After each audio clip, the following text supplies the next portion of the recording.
We live connected, but increasingly distant from ourselves.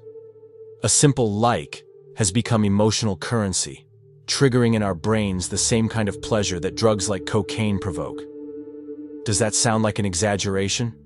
It's not. Science confirms it. The dopamine released with each like keeps us trapped in a cycle of expectation and frustration. We compulsively refresh the screen, look for approval in numbers, and sink into a silent emptiness when it doesn't come. Social networks were not created to free us, but to keep us dependent. Each notification is a carefully calculated stimulus to keep us connected but emotionally unstable. We are losing the ability to be alone, to listen to ourselves, to exist without the validation of others. And the scariest thing, it all seems normal. This video is a wake-up call. We're addicted to likes, and maybe we haven't realized it. But it is possible to break out of this cycle. Like it, comment if this has happened to you, and subscribe. It's time to reconnect, but for real. Every time you open an app and see a new like on a photo, your brain interprets it as a reward. This little burst of dopamine, the neurotransmitter responsible for feelings of pleasure and motivation, creates an immediate association. Posting something and receiving a like becomes biologically equivalent to gaining something valuable. It's no coincidence that the big tech companies invest billions in perfecting the engagement mechanisms on their platforms. They know that the more dopamine released, the more time you spend connected. This logic makes the brain work within a continuous reward cycle, very similar to addiction to gambling, cigarettes, or psychoactive substances. The problem? The more you get used to the sensation, the more you need it. Tolerance increases and the effect diminishes, which leads to the search for more likes, more notifications, more dopamine. This brain function is an evolutionary inheritance. Our brains are programmed to repeat behaviors that bring us quick benefits. In the past, this helped us to survive, to find food, shelter, recognition in the group. Today, this same structure is being manipulated to hold our attention hostage to algorithms. And this is no accident. The endless scrolling, the visual and audio notifications, the reaction buttons, everything is designed to stimulate the reward system. It's a silent casino in which every post is a bet and every like a small gain that keeps you playing. According to recent studies by the American Psychological Association, users who constantly check their social networks have higher levels of anxiety, low self-esteem, and difficulty concentrating. The repetition of this behavior physically alters the brain, especially in the regions linked to impulse control. Over time, this impairs the ability to make conscious decisions, deal with frustrations, and even sustain real relationships in depth. Addiction to likes, therefore, is not just psychological, it becomes neurological. And unlike other forms of addiction, this one is socially accepted, which makes it even more dangerous. No one will warn you that you're overdoing it. In fact, they'll encourage you. They'll applaud you when it goes viral, even if you're empty inside. This is the cycle we need to start breaking. And it all starts with looking inwards, recognizing that the instant pleasure of likes could be costing you something much greater: your emotional freedom. The quest for likes is not just a desire for recognition. It is rooted in a deep human need to belong. But on social media, this quest turns into a game of silent comparison, where each image published, each story edited, each feed carefully put together, serves as a stage to show an idealized version of life. And in this theater of perfection, the audience is ourselves, judging our lives according to what we see on the screen. When someone publishes an achievement, a trip, a statuesque body, a sophisticated dinner, our minds automatically compare. Why don't I have that? What's wrong with me? This sends us into a dangerous emotional spiral.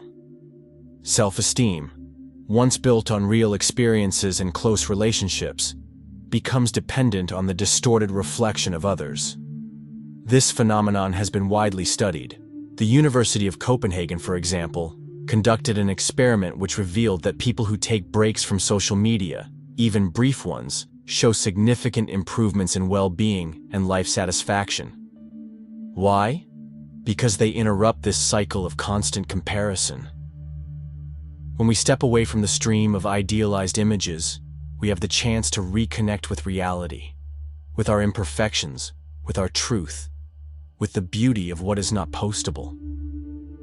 The problem is that when we're trapped in addiction, this comparison becomes an automatic, almost invisible habit.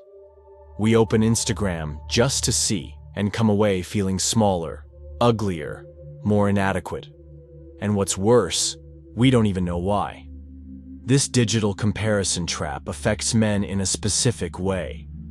Culturally taught not to express weaknesses, they internalize their frustration when they see others apparently more successful, stronger, more desired. In silence, they feel less and less capable, less powerful, less worthy. And instead of talking, seeking support, or reflecting, they reinforce the cycle. They post something trying to prove their worth, wait for likes, get frustrated at the lack of engagement, and feel even worse. It's an emotional prison disguised as a connection. And like any addiction, the more you try to relieve the discomfort by using the very object that caused it, the more trapped you become. The question we need to ask ourselves is, who are we trying to impress? The answer often reveals that we are trying to be accepted by people we barely know, while distancing ourselves from who we really are. This isn't validation, it's illusion. And the price is identity itself. As we become more and more immersed in the world of social media, we begin to construct idealized versions of ourselves. And over time, something silent and profound happens. We lose touch with who we really are. We create characters, successful professionals, exemplary fathers, fulfilled, happy, fit men, carefully curated by filters, well-thought-out captions, and perfect frames. But behind the screen, the opposite is often hidden. Insecurity, frustration, loneliness. The philosopher Søren Kierkegaard warned of the danger of living an existence based on the expectations of others. According to him, the worst form of despair is forgetting yourself. Today, this prediction comes true every day in the feeds of millions of people. We live in an era in which authenticity has become rare. And the most tragic thing is that this loss isn't explicit, it isn't visible. It happens subtly. We start to believe in an artificial version of ourselves. We adapt our emotions, our choices, and even our thoughts to fit into the mold of what is socially valued. And what does this create? Emptiness.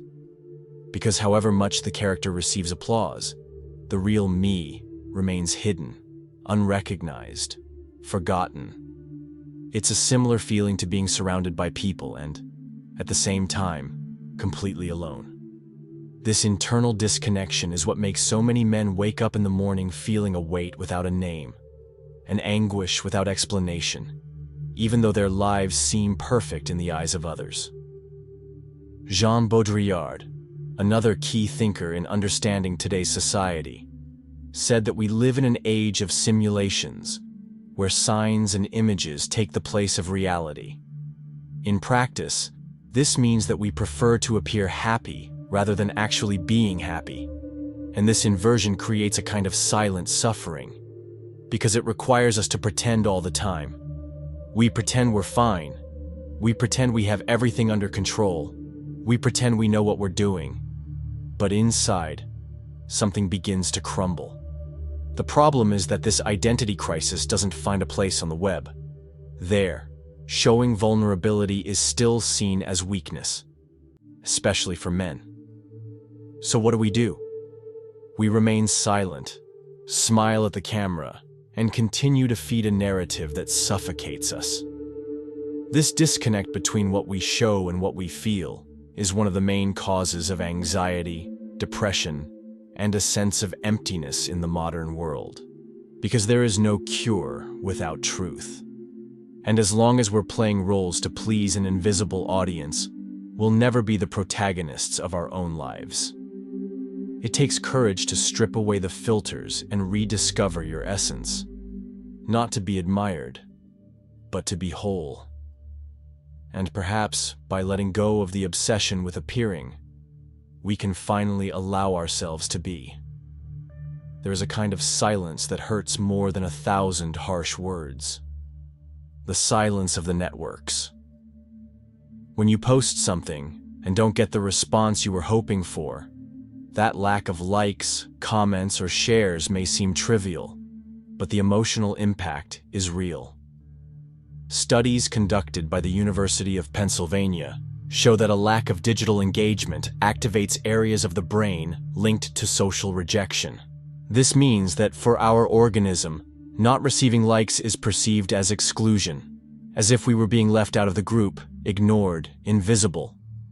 And biologically, we are programmed to fear this kind of exclusion because it represented a risk to survival in ancient societies. The problem is that today, this feeling is caused by something that isn't even real.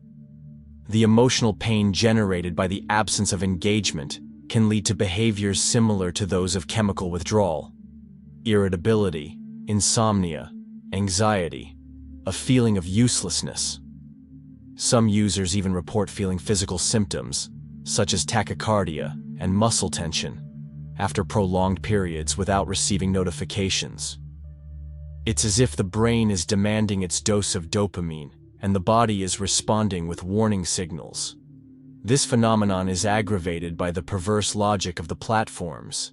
The algorithms, which decide what will be seen or ignored, are unpredictable. This creates an environment of emotional instability in which we never know whether what we share will be accepted or rejected. And worse, we begin to measure our personal value based on this response. This kind of suffering is all the more cruel because it is silent. No one sees it, no one validates it, and therefore no one recognizes it. There is no empathy for those who suffer for likes. After all, it's just the internet, they say. But that's not all. It's about identity, belonging, and self-esteem. When we get used to receiving constant positive reinforcement, we lose the ability to tolerate emptiness, silence, and no. And that deeply weakens us. And this deeply weakens us. We become emotionally dependent on a system that operates for commercial interests and not for our well-being. With every lack of response, we feel as if something is wrong with us. As if the world is telling us that we're not good enough, interesting enough, relevant enough. This digital abstinence especially affects those who are already facing emotional weaknesses, such as insecurity, loneliness, or unresolved traumas. Because an addiction to likes is often just the surface, the symptom of an older wound that technology has only opened up. The cure doesn't lie in forcing engagement, changing the style of posts, or looking for strategies to pump up the content. It lies in recovering the personal value that doesn't depend on someone else's response. It's about relearning how to deal with silence as a space for reconnection, not rejection. Because, as painful as emptiness can be, it can also be a starting point, a place to listen, an invitation to the most important encounter of all, the encounter with oneself. As the addiction to likes deepens, its consequences go far beyond individual well-being. They affect our most intimate relationships. The logic of social networks, built on the constant search for instant validation, directly affects the way we connect with others. Human relationships, by nature, are complex, imperfect, and require time, patience, and vulnerability. Digital bonds, on the other hand, are quick, superficial, and based on exchange. You validate me, I validate you. This dynamic creates an environment where the value of an interaction is measured by its visibility, not its depth. As a result, many replace sincere dialogue with short messages, real hugs with emojis, active listening with a reaction in a story. This transformation of relationships is being documented by various studies. A study published in the Journal of Social and Clinical Psychology showed that excessive use of social networks is associated with increased loneliness, even among people with thousands of online connections. This is because the more we expose ourselves digitally, the more we tend to hide our real vulnerabilities.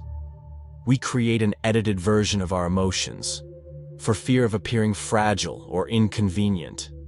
And this fear distances us from precisely what we need most to feel whole: true connection, the kind that only comes when we show ourselves as we are, unfiltered. Men, in particular, have been intensely affected by this dynamic. Accustomed to hiding their emotions, they have found a space on social media where they can express themselves, but in a controlled and aesthetic way. They post achievements, workouts, catchphrases, but rarely talk about pain, insecurity, or fear. This creates an image that often isolates them, because the more perfect someone seems, the less emotionally accessible they become. Real friends drift away, partners notice the disconnection, children feel the absence even when their father is physically present.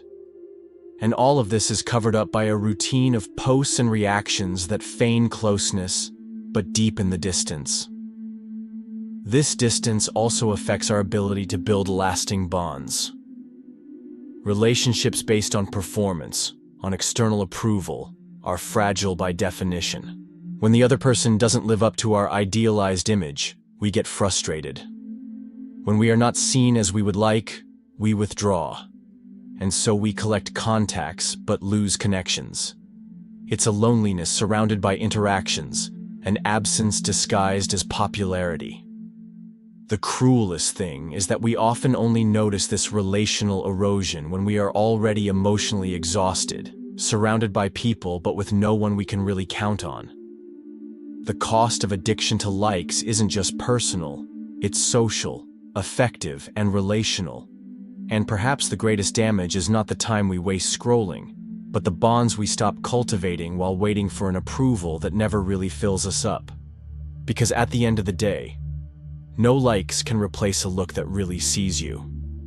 No comment can ease the pain of a felt absence. No digital reaction can heal a lonely soul. Only human presence can do that. And it requires something that networks can't offer: time, truth, and vulnerability. Breaking free from this cycle begins with a simple but powerful step: awareness. Understanding that the way we use social networks is not neutral, that they were designed to keep us trapped, is already an act of resistance. But it's not enough to know. You have to act. Digital detox doesn't mean completely abandoning technology, but learning to use it with purpose, with limits, with autonomy. This begins by creating spaces of silence, moments without notifications, periods of the day dedicated to real life. Reading a book, walking without a cell phone, talking to each other, cultivating boredom as a source of creativity. It is in these spaces that we rediscover our identity outside of numbers. Setting specific times to access networks, silencing notifications that don't add value, deleting apps that steal energy. These are concrete attitudes that put control back in your hands. It's also essential to redefine the way you express yourself online. Ask yourself before you post, am I doing this to be seen or to share something real? Am I seeking approval or connection? The more honest your answers, the freer you will become. And this process is not about denying the pleasure of the networks, but about no longer depending on them to feel alive. Life begins where the likes end, in touch, in presence, in building a self that doesn't need an audience to exist. It's important to remember that change doesn't happen overnight. Addiction to digital validation runs deep because it is intertwined with our oldest emotional wounds. That's why seeking professional support, talking to people you trust, and allowing yourself to make mistakes is part of the journey. And if at some point, the temptation to go back to the automatic pattern is strong, take a breath. Remember that every time you choose to be present in the real world, you are strengthening an emotional muscle that has been weakened for years. True presence is built with small gestures, turning off your cell phone during dinner, not checking Instagram when you wake up, accepting silence as company. If this video touched you, if something here made sense to you, like it and share it. That's how this message can reach those who haven't yet realized that they're trapped. If you believe in this content and want to help keep this channel going, please consider offering support of any amount. It is thanks to contributions like this that we are able to continue producing in-depth videos with seriousness, research, and soul. And if you're not subscribed yet, subscribe now. Here, we don't deliver magic formulas. We deliver reflection, deconstruction, and above all, reconnection with what is most real. You.